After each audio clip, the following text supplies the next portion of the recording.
We're just going to give everybody a few minutes to pop in. See how everybody's doing. Give them just a couple seconds here.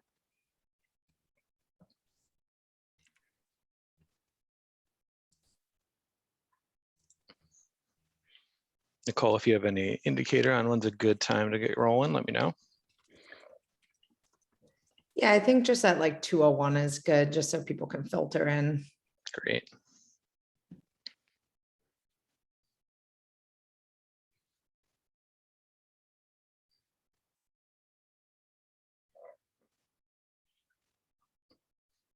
All right, why don't we get started? Thank you everybody for joining today's webinar/workshop, Connecting Careers to Community. I am Josh Slyman, Director here at WebScribble of Product Strategy. And we're super excited. We have a special surprise guest with us today. We also have Beth Arrett, Association Evangelist from Higher Logic. So we're really lucky to have her on the webinar as well. And she's going to help give us some context and some understanding on automation and how it applies to the association and member-based market. Hi, Beth. Oh, I think you're muted. Every time I move my microphone, I hit the mute button. Sorry. Hi, thanks for having me. Welcome. Thanks so much. So this is going to be really informal and conversational. So feel free to put questions in the chat box or the Q&A area, and Nicole will help us take those questions as they come in. So if anything pops up as we're talking through some of these ideas, context, if extra context is needed, feel free to let us know. All right, so first, just going to sort of set a little bit of context. I know 2022 is looking to be a difficult year for both associations and members around employment and jobs. And one of the things that we've seen in the numbers is this 68% planning to quit their jobs in 2022, which was really shocking. And Beth, you and I had this conversation earlier, right? This is sort of double dings this the association market, right? Yeah, it does, because you're looking at losing staff, and you're also looking at losing members. They disappear, they go to other places. It's hard to keep track of them, so you kind of get the double whammy there. It's great. And it shows no sign of stopping either. Everybody's talking about the Great Resignation like it's this big surprise, and in one respect it is, but if you look at the numbers going back for years and years and years, this is something that's been building every year until you get to the pandemic, when it just dropped like a rock for obvious reasons. And then it just started building again. And so it looked like an even bigger one because people had gotten used to the pandemic year. But if you look, it's literally been building by 5, 6, 7% more people every year for almost the last decade. Wow. So it's not stopping. Right. It is definitely a trend that seems to be ongoing. And I think one of the opportunities, especially within that association market, right, is the position we play in supporting and helping provide opportunity for our members' careers. And I think that what's interesting there, right, is it ultimately plays a role in member retention, because if we can keep people in our industry, right, then we can keep people in our association. Great. So I just we're going to start with a little bit of a quick community strategy review, just to put some context and some frameworks around the discussion. So as we all know, we have our members are complex. Each one has individual talents, skills. They're on their own dynamic journey. And when we, as an association or member-based organization, when we serve their motivations, we can advance our mission together, we can exceed our shared goals, we can grow our community, and ultimately that allows us to scale our impact. And ultimately, I think this is really sort of the path that that we're all on in terms of marketing community as it shifts into a marketing approach. What do you think about that, Beth? Yeah. I keep bumping my mic. Sorry. Yeah, absolutely. Absolutely. Absolutely. Great. So, I think one of the important things, right, if we remember and speak to our members' motivations and really understand why and how people use an online community and what the purpose and their primary motivators are, that allows us to make sure that we're creating content and positioning value that speaks to these needs. Yeah, because I think that a lot of associations think of the member community as a place to talk out to the membership. No, that's your website. Right. Right. The community is not just your website. Community is meant for you to like sort of foster. Well, you've got it, learning opportunities, mission advocacy, but also the big thing, and the reason they'll keep coming back is if there's somebody there, if they've got a question at 2 a.m. and they're like, oh my gosh, I've got to fix, how do I cross this hurdle? We're literally just talking about this earlier. How do I jump this hurdle? If they post on the community about it, then chances are somebody's already jumped that hurdle. Right. And they might not get an answer at 2 a.m., but they might get one at 7:30 when somebody logs on.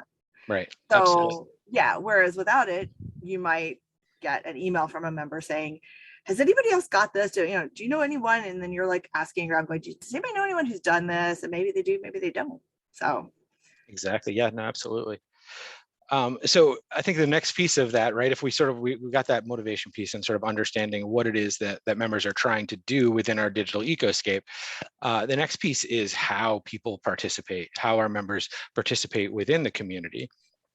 And we have these three general buckets, right? So we have consumers, contributors, and creators, and they all sort of participate in different ways. A consumer is going to log in regularly, observe discussions, access resources. They'll be generally liking and recommending content that's valuable to them. A contributor, they're going to be replying to discussions, contributing resources, commenting on content. These people really play a role as bonding capital within our organization.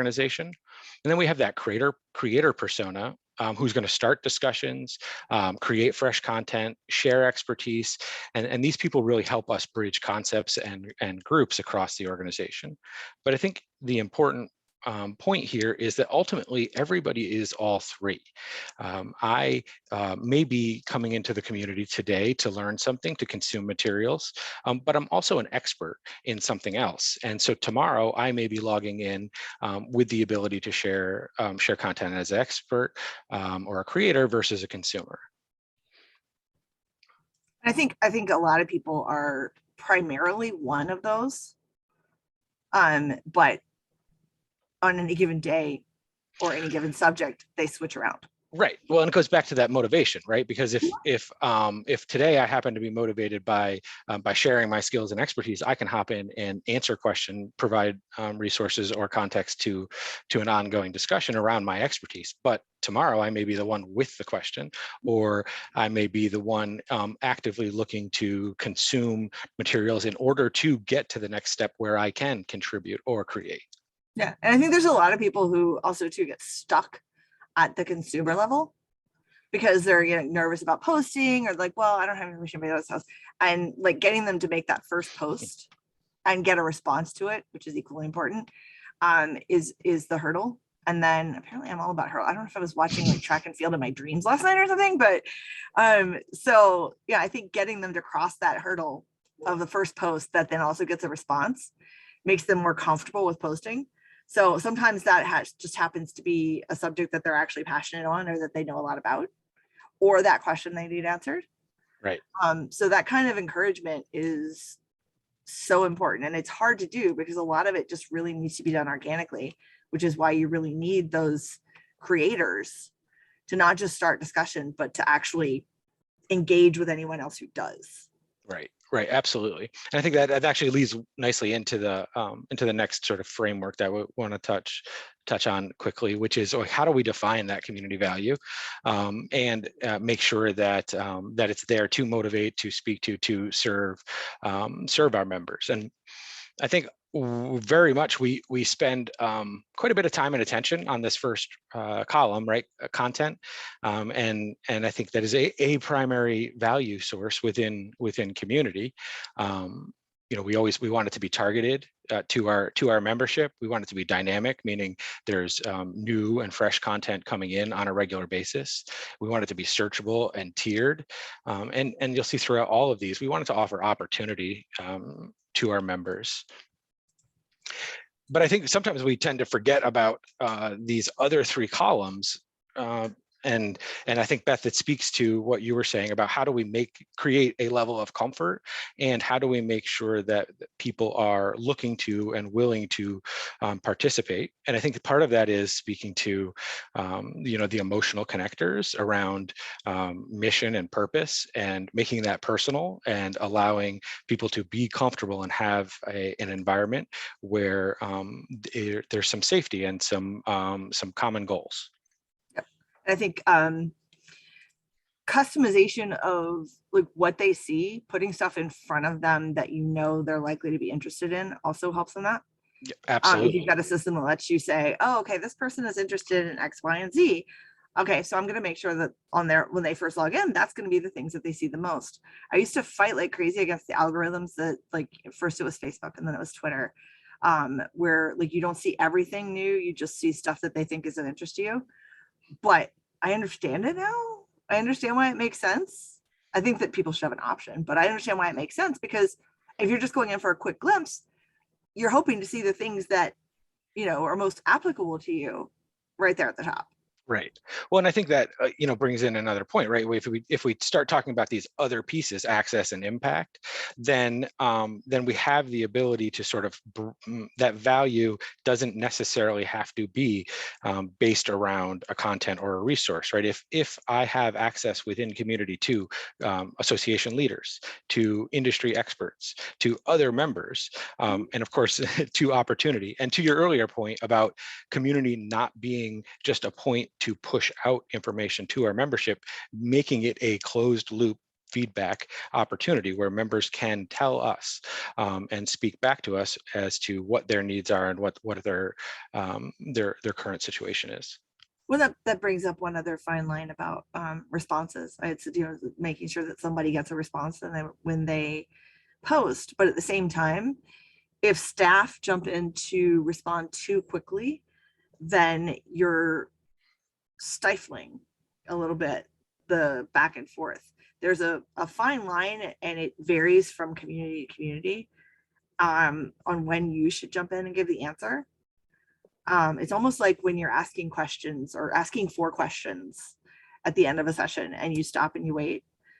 And if somebody doesn't jump in really quickly, the first instinct is to jump in and fill the silence. But you've got to figure out exactly what amount of silence is going to allow somebody else to answer that question and foster that peer-to-peer communication before you jump in as staff and say, oh yeah, do this. Absolutely. And one of the pieces of advice that I generally give is there are certain pieces of information, right, where the association, the staff are the experts.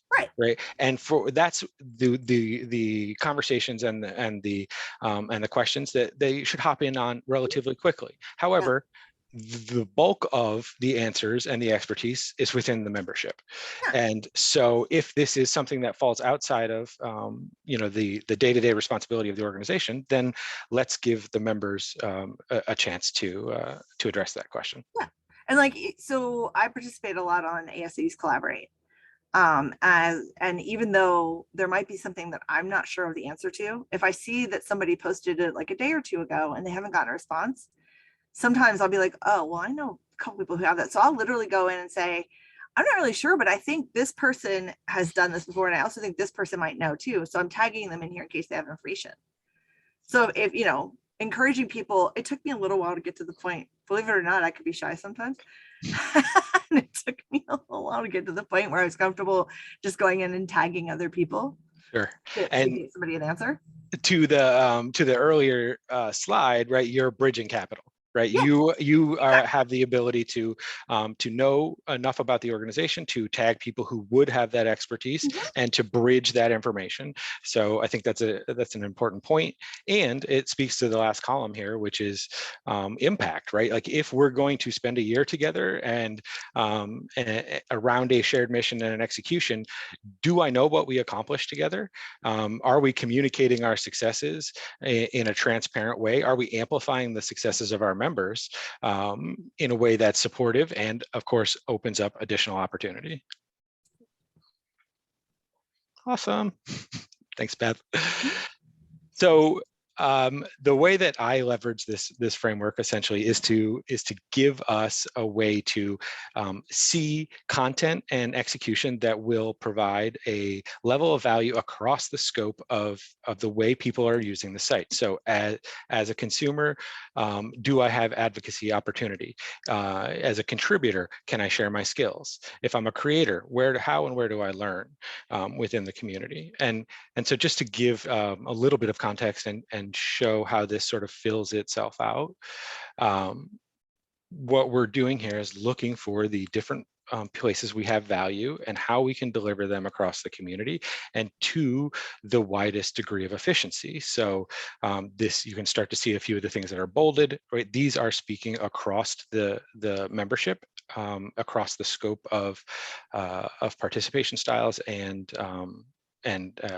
motivations. So we start to see the ones that can be most effective and see opportunities to fill holes.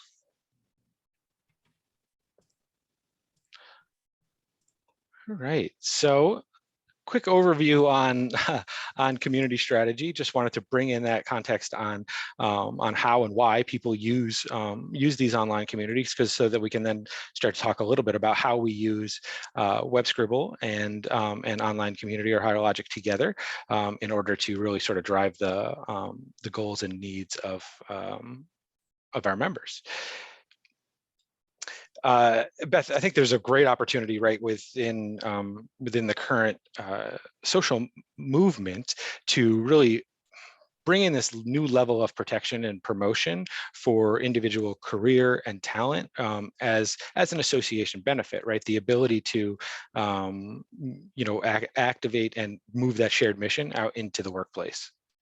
Yeah, absolutely. I think that for years and years and years and years and years, the best way to get a job has been through your network and your connections.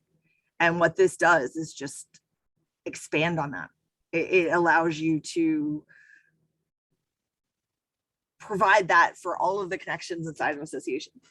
Not to mention being a nice association benefit, but it does allow you to expand on that, just like online community expands on that, ability to help people network, where you don't have to do a live event anymore.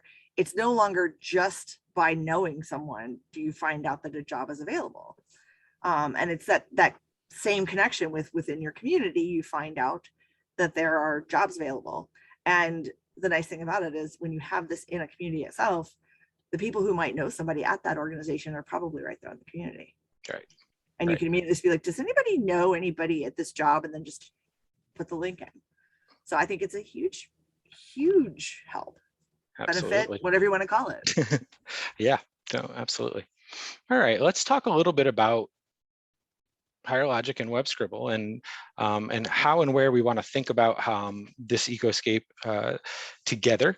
I think Beth, you and I talk about this all the time, right? We both think very much about cross platform approaches. How do we make sure that we are using the information, the data, the understanding that we garner in one place across our platforms in order to create a tech stack that serves our members' needs, but also creates a level of efficiency internally. Yeah, and it is definitely something that we've spent lots and lots and lots of time talking about exactly what's needed where. So a lot of thought does go into all of these things when you get them in the end, I swear. Well, and I think the fun thing is, I mean, and one of the reasons that you and I, enjoy this so much is that that's where new innovation is, right? When we bring in a new technology and we start putting these things together, it creates new opportunity, and it gives us a new tool set. And if we understand that tool set together in a larger ecoscape, then we can start to bridge and create opportunities that go across that digital ecoscape. Yeah, exactly. Could not have said, I'm not sure I could repeat it the way you said it, but I could not have said it better. That's for sure. I don't think I could repeat it. We'll go back and watch the recording, see if we can memorize it. But yeah, I mean, we love solving puzzles. Both of us love solving puzzles and providing solutions that help people. I mean, that's our catnip, so to speak. It's why we do what we do. Absolutely. Absolutely. And this is all involved in being able to do that.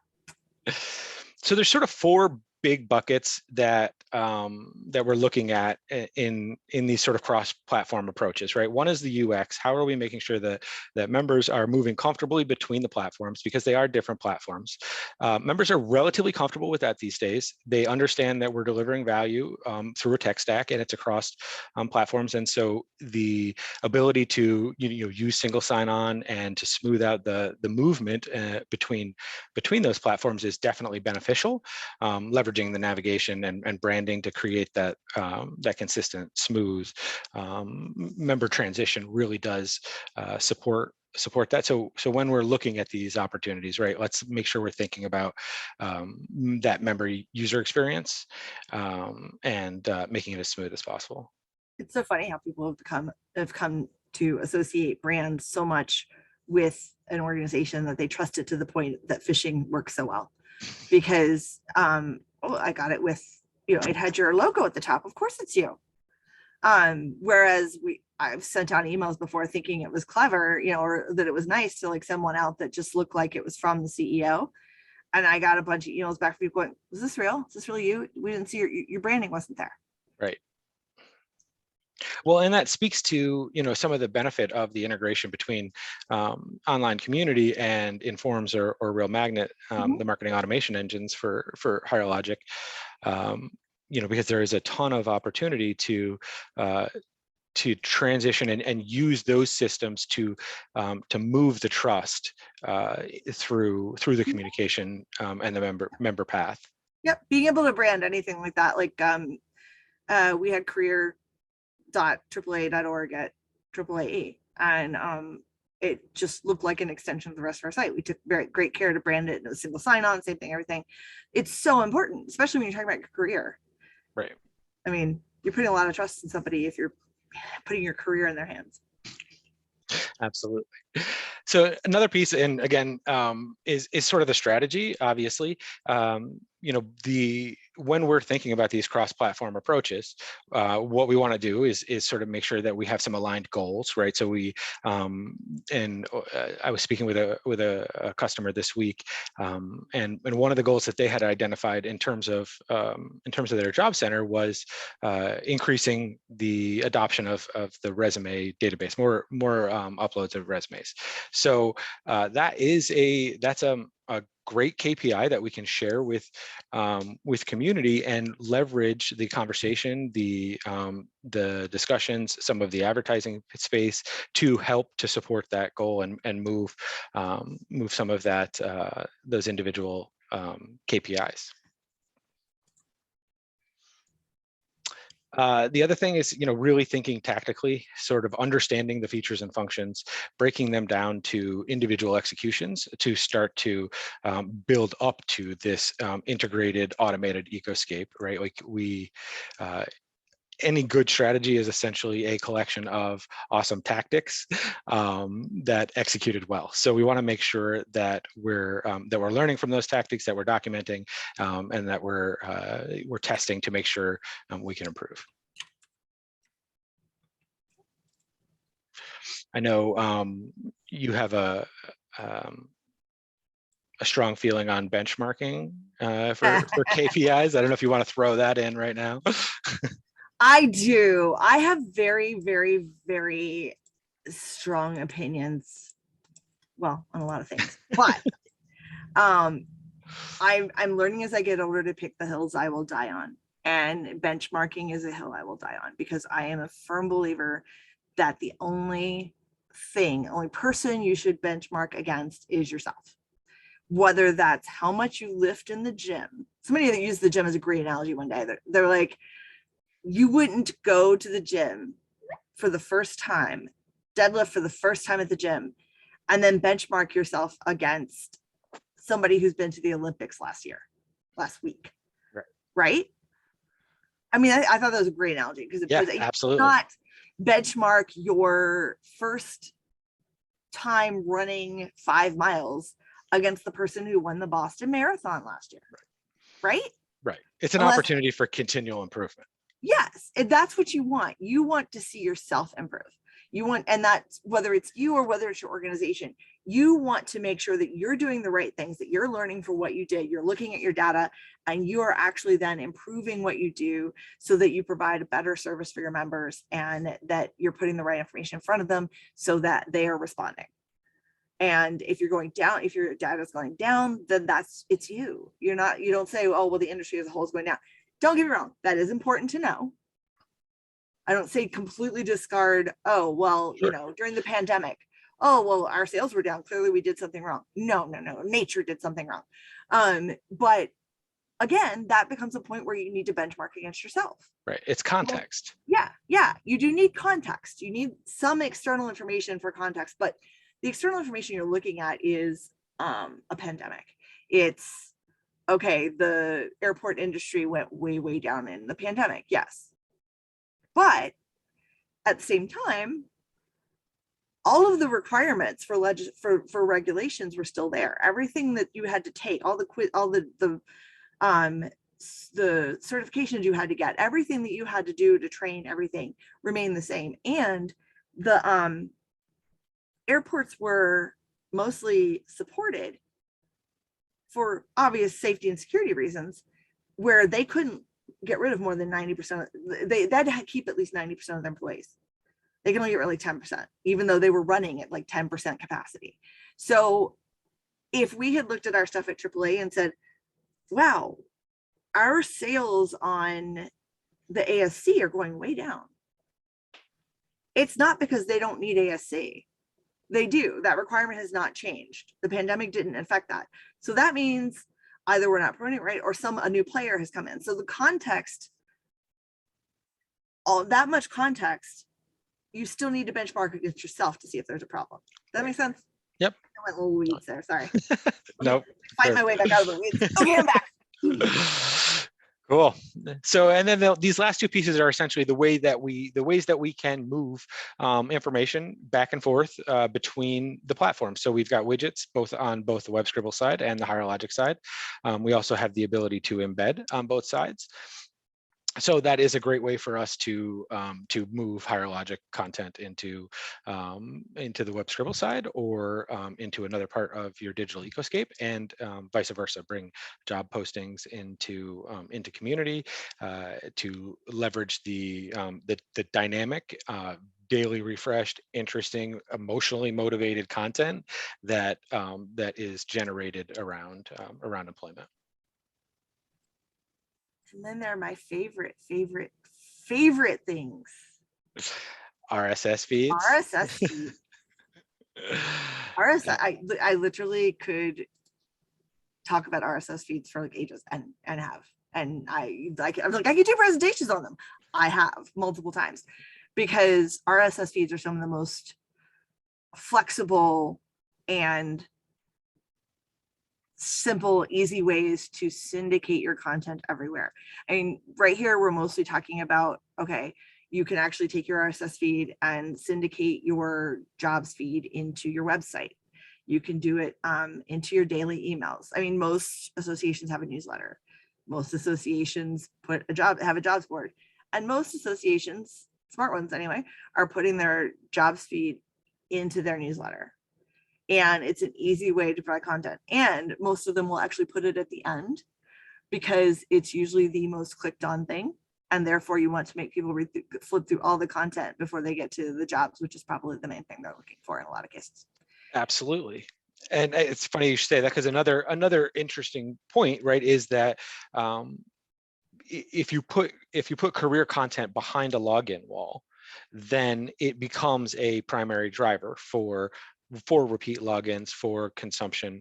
It is so emotionally driven and so impactful in a member's life and their family's life that when somebody is looking for new opportunity, they will be back on a regular basis. And if you can continue to foster that career, that growth, that opportunity, then you have really started to build a relationship that is ongoing. And in fact, we have a saying around here, which is basically find a member a job and you found a member for life. So there's a great connection in career and aligning that with our shared mission. There's also the fact that if you find that member of the career, you keep track of them. You know where they went. Right. Well, and we kept them in the industry, right? Like to the earlier point, right? We didn't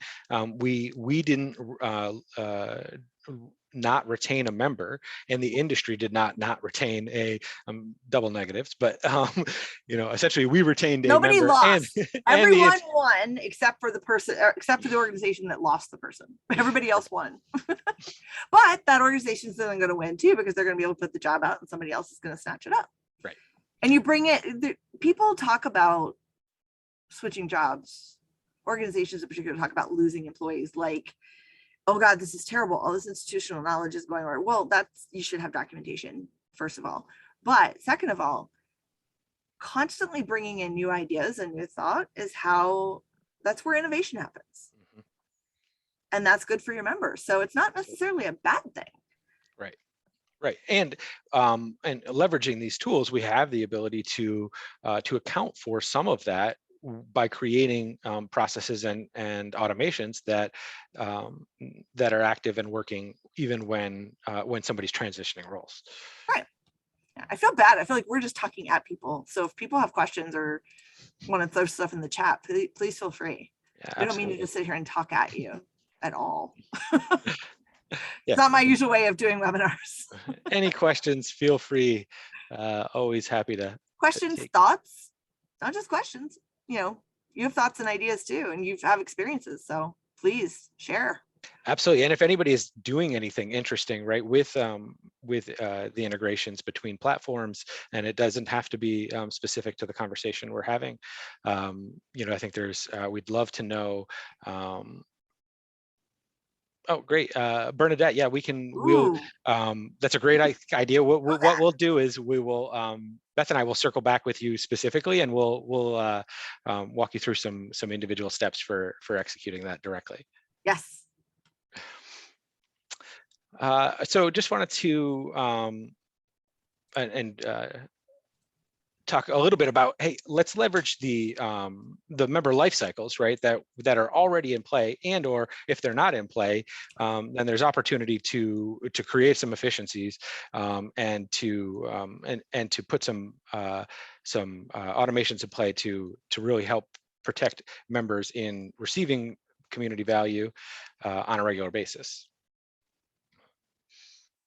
So if we think about new member prospecting, right? So we have the opportunity to create a funnel around career. So having a career center with some searchability, but then maybe needing to the next step to be behind the gated login wall, or to put a lot of the value behind the community and look for that repeat login.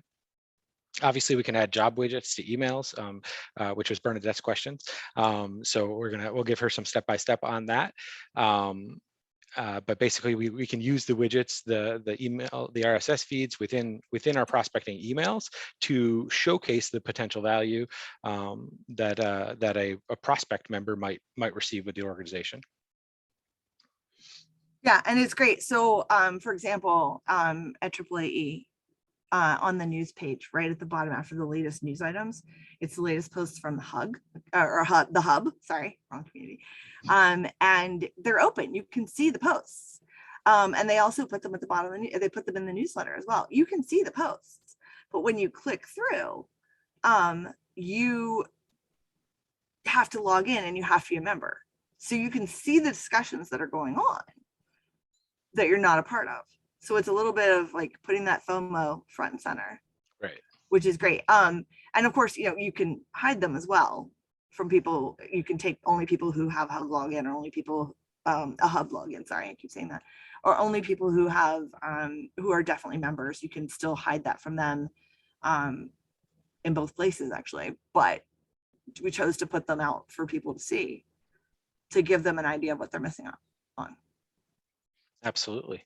In terms of new member onboarding, right? Like delivering career content, bringing job opportunity is a quick way to prove value quickly, to showcase that that you're supportive and working for the members' motivations. In terms of engagement, we talked a little bit about the emotional drive around repeat logins, using the integration between WebScribble and HireLogic, and HireLogic community and HireLogic marketing automation allows us to really move the understanding that we garner in the Career Center into those automated workflows, and to leverage the segmentation that we create as a way to speak to people's personal needs. And to go, sorry, not to go backwards, but to go No. back to a moment ago, Yeah. with the new member onboarding campaigns, just talking about like adding the RSS feed. It's pretty common at some point in there to say, oh, we have a member community, you should go log in. But now think, instead of we have a member community, the member community, here's why it's important. You should go log in. You could say, here's the latest posts. And because you're using a feed, it's automatically pulling in the different posts. And you can tell it, okay, I only want 5. And you can, there's a lot of different things you can do with it. They've done some stuff recently with the keys, so that now you can pull in like just blogs or just something else without having to create a sock puppet, which is awesome. Oh, Sorry, great. that makes sense to nobody but Josh, but it's key. It's important. So now you can do blogs, you can do just library posts, things like that. So you can pick and choose what you want. So if you want to say you have a really robust resource library in your community, you can now pull out just the latest posts from that instead, just the latest things that people have shared. Right, and what this allows you to do, especially if you're using a tagging cadence, is to put content that's all related into one place, or to personalize and individualize it to a specific member. So it really hits on that personalized message and journey, and really speaks to serving the member's need in the moment. Renewal campaigns, great way to convince people to renew, right? Like you're supporting the shared mission. We make sure we speak to the advocacy piece. Look at we can offer growth and security around career in the oncoming year. That's certainly something that is a primary driver for people right now as they hammer through this the Great Resignation. Lapsed member campaign, we can tell success stories, we can offer new opportunity to bring people back. Mm-hmm. Well, and then when you add in things like story level targeting dynamic content, where you can add in just a story towards certain people, it makes it even more powerful, because not only can you do that with single emails, but if you're an organization like, for example, AAA was, where so many emails going out, you can just add things to things that people read. The newsletter is a great place to do that. I mean, you can add just like a note at the top, but it only goes to certain people. So it's like, you might get the lapsed member people. Hey, you're getting this newsletter, but your membership is going to actually expired 2 weeks ago. You're going to stop getting it. There's all kinds of different things that you can do to tap into that member life cycle and really use that that impetus for driving them forward. Right. Yeah. those calls to action are impactful. They're they're related. We can tie them to behaviors within Informs, within community, within Web Scribble, and use that information to better serve members' needs. This is an example of some of the things we've been talking about. So, this is a Informs template where we've used brought the job content into that top navigation. I think this is a great way ultimately to make sure that no matter the email that has landed in the member's box, they have a quick, easy way to get to the value that's most important to them. And so using this main header nav is a great way to drive that. It's also a great way to see what people are interested in when you send it to them, because you get data on who clicked on what. Great point. Great point. So we're looking at that click-through data on those individual links, right? And we're seeing that, oh, people are really hitting this job search button. Yep. Or you can say, oh, wait, I've got a lot of career experts. Oh, there's a ton of people looking for learning and development. How can I use that? And I mean, honestly, as an association, you can say, oh, there's a lot of people looking for learning and development. If that's something you provide, then there's a group of people you could email just saying, hey, here's some opportunities we have. If you don't provide that, but you partner with someone who does, that's a good opportunity to sell some advertising in your newsletter. And to that point, right, like the other piece of this is, hey, we have a cross-platform approach to sponsorship and advertising. And so you can see I highlighted an advertising space here in this Informs template. There's also advertising space on Web Scribble. There's also advertising space in community discussions and community onsite. And so all of a sudden we have a much more robust marketing, sponsorship, advertising opportunity for our partners to drive up the value of that partnership. And that, by the way, is something I don't think enough associations take advantage of. I think that, and I'm speaking from personal experience here, unfortunately, that, everybody's so busy in association, and the sales team is busy trying to make numbers for exhibits and sponsorships generally, corporate partnerships, that kind of thing. And they're like, oh yeah, okay, we can sell you that space at the bottom of the website. That's nice. But if somebody takes the time to actually look at all of the different opportunities like this and how you can do the cross promotion, and think about the things like your jobs board and you have cross promotion opportunities there, and explain them to a sales team, oh my God, you can increase revenue. Non-dues revenue could go way up. Yeah, absolutely. There's so much opportunity. I mean, even right down to sponsored content, right? Content is such a headache, but our partners are using it to market and to position themselves. So that's actually what everybody wants right now. They're all right. Like, can we send some sponsored content? Exactly. Can we send a sponsored email? Sure. Yep. Yeah, and there's even just bringing that content as a blog article into community or into into an email or on the career site, right? Again, we have all of this space and opportunity, and we really want to encourage people to scope that space and start to create programs that support your sponsors and drive revenue based on the breadth of that space. Yeah, and I like to look at things and I see all of the possibilities at once sometimes, and it's overwhelming. And it's Josh and I've talked about this because we both have a similar. He's better at quickly sketching the stuff out than I am. Sometimes I'll call him, Josh, can you sketch this out for me? Because I know what I'm thinking, but I can't quite articulate it. But this whole PowerPoint, is a great piece of evidence to that. So it's trying to make those connections for your team that allow more revenue and may take some of the pressure off of them, and will make your corporate sponsors, partners, whatever you want to call them, happier, allow you to give them more opportunities. I think that they don't get encouraged to go and participate in the community the right way enough. I almost feel like that a lot of them need training in how to participate in community.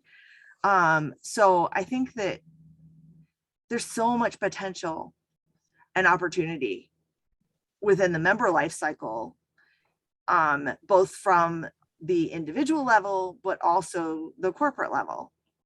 And I swear to you, Josh showed me this PowerPoint for like 5 minutes earlier this morning, and I haven't really thought about it since. So I find it hilarious that I'm segueing right into this thing Perfect timing. constantly. Well, and this is a great example, right? Because this is this speaks exactly to what you were just saying, which is Yeah. we can create these efficiencies, we can open up new opportunities. I just noticed it was actually 73 new exhibitors and sponsors, but mostly Nope. exhibitor. And so to give you some context, because as we just talked about earlier, context matters. We only had about a little over 200 exhibitors. 73 of them were brand new through this piece. And it was a content marketing campaign, automated campaign follow-up. And the content that we used was this brilliant new book we put together called a sponsor prospectus. That was it. It was the prospectus. In order to download the prospectus, you had to give us your name, your title, your company, and your email, obviously. And then tell us if you were interested in sponsoring exhibiting or the conference as an attendee. If you were interested in attendee, you went to a completely different campaign. But you said sponsored exhibiting, you went to here. And what this did, and this is actually something you could do with members, is just regular members as well, but this one actually checked to see if they'd filled out parts of their profile that we wanted. We did corporate categories, and we had 218 of them, but they were all under like the umbrella of like 12 sections, and like each one had a bunch of very specific things. Did you know there's a whole specific industry for the doors that open and close at an airport when you walk in? Actually, there's 2 different ones depending on what the doors are. It's crazy. So this asked, check to see if they'd filled out their profile. Well, first check to see if they were in our database. If they were not in our database, they got the email to say, have you filled out the profile? And it got them to create their own account in our database. If they were in the database, it checked to see if we had those categories. If we didn't, it then sent them back to the fill out your profile email and encouraged them to go in and create their categories. So the idea was that we wanted to sort of start having them self-define where we needed them to be, so that by the time we talked to them, we knew exactly what they were looking for. And we'd never actually just said, just tell us what you're looking for. We didn't cold call them out of the blue. I mean, by the time we got to the end, we were serving them up on a silver platter to sales, because we were asking them all these questions. And then, it moves them down. If we already had the answers, we didn't ask them. We just moved them down to the next level. And the corporate categories in particular were really important for us, because we used them a lot of different ways to say, for example, this company came in and they were involved in security. And we had 7 security companies already signed up. And so we were able to say, hey, these are 7 of your competitors. When we talked to them, well, 7 of your competitors, here's these people who are already signed up. We would send emails based on that. We would do actual variable printing print mailers with the names of their competitors on the front of it saying, hey, all these people have already signed up. So those corporate categories were super important to us. So those tactics, those techniques, that's how we got 73 new sponsors that were, I'm going to get this wrong probably, but it was something like $250,000 in revenue. It's amazing. And I mean, I And think it was automated. right, exactly. And I think that's because next year, right, you copy, you tweak, and you relaunch. Yeah. So that opportunity to continue it and to move that scale forward is still there. And to the point, like let's reflect on this a little bit and bring in the the partnership around career and being able to post and advertise jobs within an association's career center, right? For a partner who's looking for a very niche specified employee who fits within your association market, that is a very, very valuable additional benefit in that partnership, that they can post and attract talent within your ecoscape. So not only that, if the people they're looking at are posting, they can get a real feel for exactly how much that person knows, a little bit about their personality, what they're like, just by looking at the posts they've made on the community. Absolutely. You tell, because the first, trust me, the first thing most employers do is go look up your social media. Right. Definitely. All But there's, right. yeah, don't get me started on automation. We will be all day. Well, and yeah, no, I think there's a ton of opportunity there, and the interesting thing is, you know, based on some of the understanding we can garner within community around our job seekers, we can use that platform to encourage, you know, a further engagement. This is I wanted to sort of showcase some of the places where those cross-platform opportunities were, and so we see them very much in advertising. We've talked about this, you know, leveraging Career Center advertising space, community, email newsletter, bringing the idea of promoted social posts, or lots of associations have a publication as well. So if we start thinking about creating packaging around sponsorships or partners that include that whole scope of advertising value, it really drives up the revenue, ability to drive revenue. Obviously, sponsorship, events, career fairs, we can have individual community groups be sponsored, leveraging the advertising space, career paths, individual career paths that a particular employer is looking to foster or create talent down a specific path. We can use this together with learning management system, or community around blogs and articles and discussions, but also professional development, certifications, webinars, events. All of these things we can bring together in this ecoscape and present as real value for both members and partners to drive organizational goals.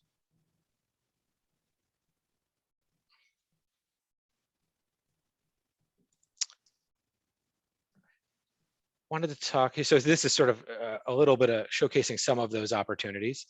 So this is the top here, the talent community. This is using a discussion ad within HireLogic to drive traffic and visibility back to the talent center.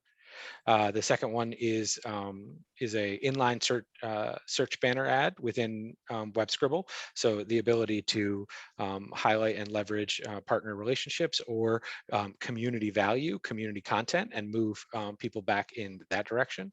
And then as well as career pathing, as I mentioned, we have the opportunity to bring in learning opportunities that generate revenue within those career paths, as well as you know, partners who are looking to foster specific career paths.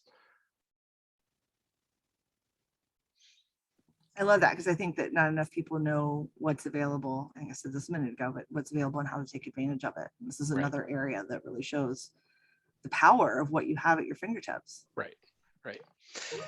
And I know we're running out of time. Any other questions, feel free to pop them in. We got one little, another little tactic here that I want to share with you, which is pretty interesting. And Beth, I know you were looking for some, you have an idea for this as well. So what I was playing with was this idea of the open to work hiring banners, and how we can leverage that and bring that into the community site. So using a HireLogic demographic on the profile, we can give people the ability to tell us that they're publicly open to work, privately looking, or hiring, and then leveraging the automation rules, use that demographic information to apply a banner to the member's profile, which then becomes visible throughout the platform, and giving some visibility to people who are looking for work, and also those who are hiring within our ecosystem. And my one concern, the first thing I asked Josh was like, I love it, but is your employer or anyone you work for or who knows your employer going to see that? Well, and so there is the ability basically to say I'm publicly seeking versus privately seeking, and what that does is gives us the ability to segment those people and still continue the communication, but not publicly. So we can still foster them through automations, using the automation rules within HireLogic, using Informs or Real Magnet. We can still foster that path in a much more private way, without the visible banner that we can leverage if somebody's more publicly seeking. So I also just wanted to provide some some steps, high-level steps on how this is executed. So this is how it's done, basically with creating a new demographic, adding that demographic to the profile page. So you can sort of walk through these steps. If anybody has any questions or struggles to implement this, I'm happy to hop on a call and help hammer through it. That's what I got. So hopefully this was helpful for people, and any questions, collaboration, feedback, certainly open to hear what you have to say. I will also add my Calendly in the chat in case anybody wants to chat with us. I know Bernadette, Josh and I are going to get together after this and come up with time where all three of us can chat about some of the possibilities on how to do that. If there's anybody else still on the call that wants to know about how to add that to Informs and see what else you can do with the two products, if you have both of them, just let us know. Yeah, absolutely. And that type of stuff is Beth and I's favorite thing to figure out. So so if anybody's got any ideas or think this should be possible, we're definitely the ones to help you figure it out. We are the tech puzzle fun tech puzzles are fun team. Clearly, I'm not the elocution queen, that's for sure. Bernadette, yes, there is a widget from WebScribble you can put in community, and vice versa. You can bring discussions out of community into other platforms as well. All right. Carrie Hawk says, we don't have Informs, but can you talk a little bit more about the career path on that last side and assigning that looking for a job demographic? Sure. The looking for a job demographic is basically if we hop into the admin area within HireLogic community, go to users, demographics. You can create a new HireLogic only demographic, which you can then apply to the profile page, which gives people the ability to edit to their own that demographic within their own profile, and then leveraging the automation rules. So if somebody has this demographic, put them in this community, this career community, or apply this ribbon. So that's the high level, but again, happy to work through it individually.